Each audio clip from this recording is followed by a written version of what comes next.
We are very privileged to have Habitat actually, headquartered here. We must demonstrate, we must be almost like the role model. One thing we are doing is, as we do our development, we are doing it by way of corridors. Like we have the Lapset corridor, which starts from Lamu Port, going all the way to Moyale, on one side to Ethiopia, the other side goes to Southern Sudan. Along those, we have all those what we are calling resort cities. Now, that has to do with a lot of habitat issues. And those are matters which we must address from this perspective. So there's a lot to learn from this Habitat 3. We have a number of programs in the State Department of Housing and Urban Development which actually respond to the issues of infrastructure, the issues of housing, the issues of even slum upgrading and informal settlements, improvement in informal settlements. So in all of this, we are addressing the issues that are being raised in Habitat. Therefore, it's an expectation of everybody that during the Habitat 3, major decisions will come out, just as they came out in Habitat 1 and Habitat 2. Kenya's urban development sector is going through unprecedented transformation marked by mega investment in infrastructure and a new wave of modeling that is springing forth techno-cities and germinating sustainably planned urban spaces where there were none. The country is embracing urbanization as a formidable opportunity to foster sustainable development within its towns and villages.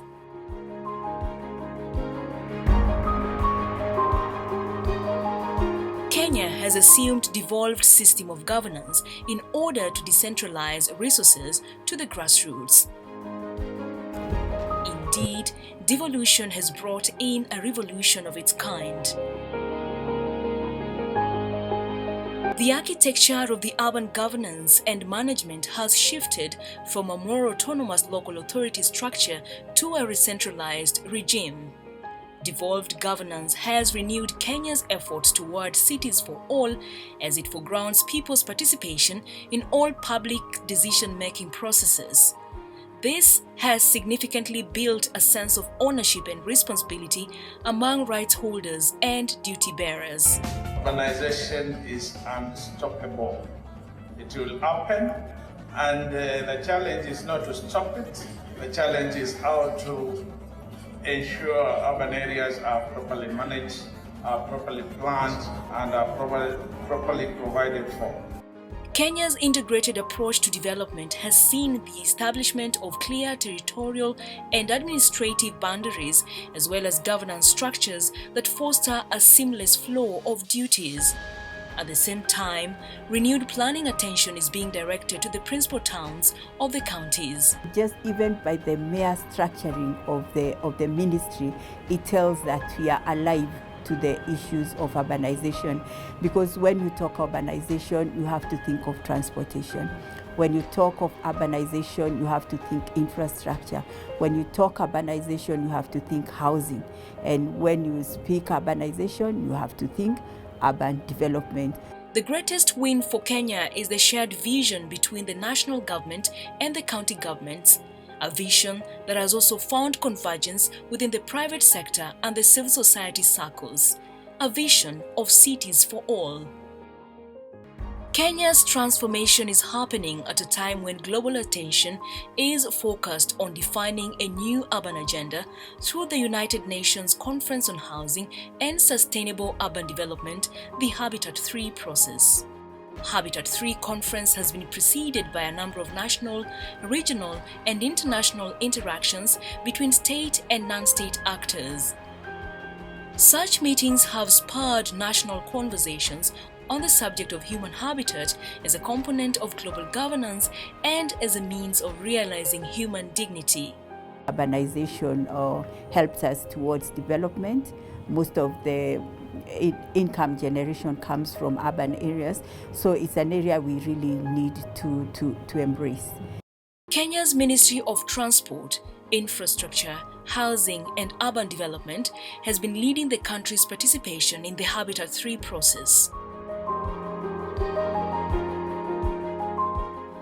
The ministry has championed tremendous infrastructural development that is changing the face of Kenya's urban and rural spaces. Admirably, the country's national and county development plans are in tandem with a commitment made toward Habitat 3. And even as we come back from Quito with an agenda of new urban areas and human settlements, we are confident that we shall work together.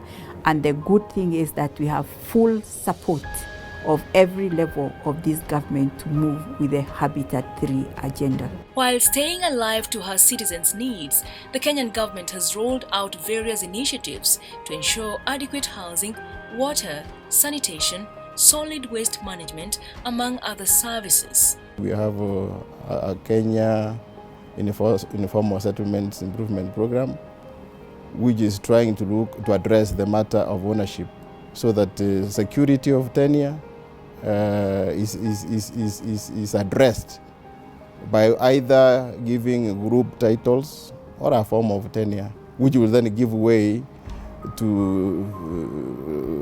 more permanent housing development. Deliberate socio-economic surveys continue to be conducted in order to design strategies toward effective, efficient, and sustainable basic provision for all. Kenya has an annual need of 250,000 housing units, with over 70% of her population living in rental houses. We have realized as government that however much you like to do, we must engage development partners, but also more importantly the private sector. To cultivate sustainable housing development, the government alongside development partners are focusing on improving social housing, institutional housing, and continued slum prevention and slum upgrading programs which offer modern yet affordable housing that is rented on community prices. And I urge you to continue this battle, to continue this process, this peaceful battle, because there's a lot to be done. And I think that as this is very important for the improving of Kibra, it's also something that needs to help us to scale up and go to the more ambitious projects for Nairobi. The government's efforts have been fortified by the private sector, which continues to provide housing units, building materials, and financial facilities, especially for the middle income and high-end markets. The reduction in bank lending rates from about 20% to 14.5% interest is expected to attract more Kenyans to mortgage facilities. The public and private sector partnership has been largely complemented by civil society organizations' innovative approaches and viable models for basic service delivery, especially to the majority disadvantaged urban residents. Civil society has helped to consolidate different forms of awareness that exist within the people and direct them to well-planned neighborhoods. Noteworthy are delegated water management system, sustainable energy provision, incremental housing models, and community waste management, among other innovations. On the Civil Society Urban Development Platform (CSUDP), collective dialogue has been sustained and enhanced through local urban forums where engagements happen in a formidable knowledge-guided manner that makes sense of dialogue and public participation toward forming a proactive level of negotiation with the different governments. It's about ensuring that the masses in the urban areas get an equal hearing and get a voice and get a space within which they can therefore feel the mode of engagement with their government is leveled, and they're able to then have an understanding that as we move together, we are moving in the same direction and not in counter directions. Such discourses have informed policy instruments, alternative budgeting processes, and other concessions, especially within the counties. The informal sector should not be left out. This is a clear agenda that should be brought out because it contributes, it has been shown, studies have shown that it contributes a lot to GDP. Young Kenyans now should go in full blast, acquire the necessary knowledge, and get the experiences.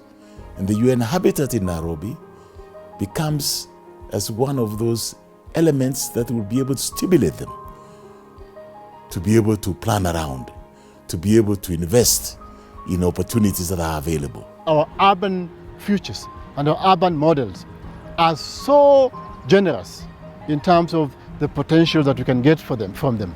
But it can produce enough for the needs of each one of us.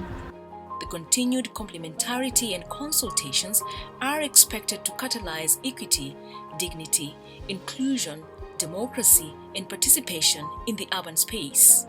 The poor do not need to be a project. The poor majority need to be part and parcel of the conception of the urban reality that brings prosperity.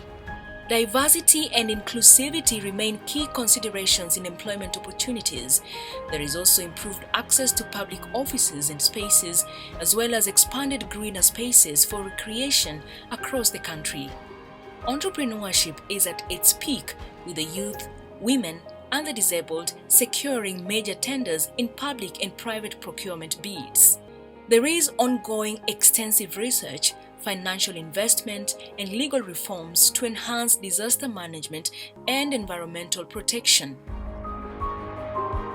Amid the progressive opportunities, however, lie challenges including high cost of land, poor maintenance culture among the public, to mention a few. Such hurdles are being tackled from a multi-sectoral approach that thrives on multi-stakeholder consultations. We have a good moment for us as a country to progress. We have moved to a middle-income country. We need to demonstrate that by deed, by creating economies that work. The government has been lauded for the inclusion of stakeholders like the civil society in formulating and reviewing legal instruments that guide urban development in terms of construction, maintenance, disaster management, demolition, and evictions, among others. While riding on the new urban agenda, Kenya desires to build and sustain inclusive cities that are well planned and managed as a developmental legacy for her future generations. So for Kenya, it's a huge opportunity, provided that we're able to arrange and make sure that the infrastructure development is in tandem with a wider vision of Kenya's Vision 2030, and also is in tandem now with the Sustainable Development Goals of the United Nations. So we are in sync in as far as the development agenda is concerned. Kenya is on the right track toward creating and maintaining inclusivity that would ensure that all inhabitants are able to produce just, safe, healthy, accessible, affordable, resilient, and sustainable cities and human settlements to foster prosperity and quality of life for all. For us, the new urban agenda should be not just a new wish list, but a framework of how to execute, to deliver an urban agenda. So there's a lot to learn from this Habitat 3. And so for us, we're excited to participate, to be part of it. And I think the entire global family should be able to actually work together to make sure that we achieve common objectives, because we all live in a global village.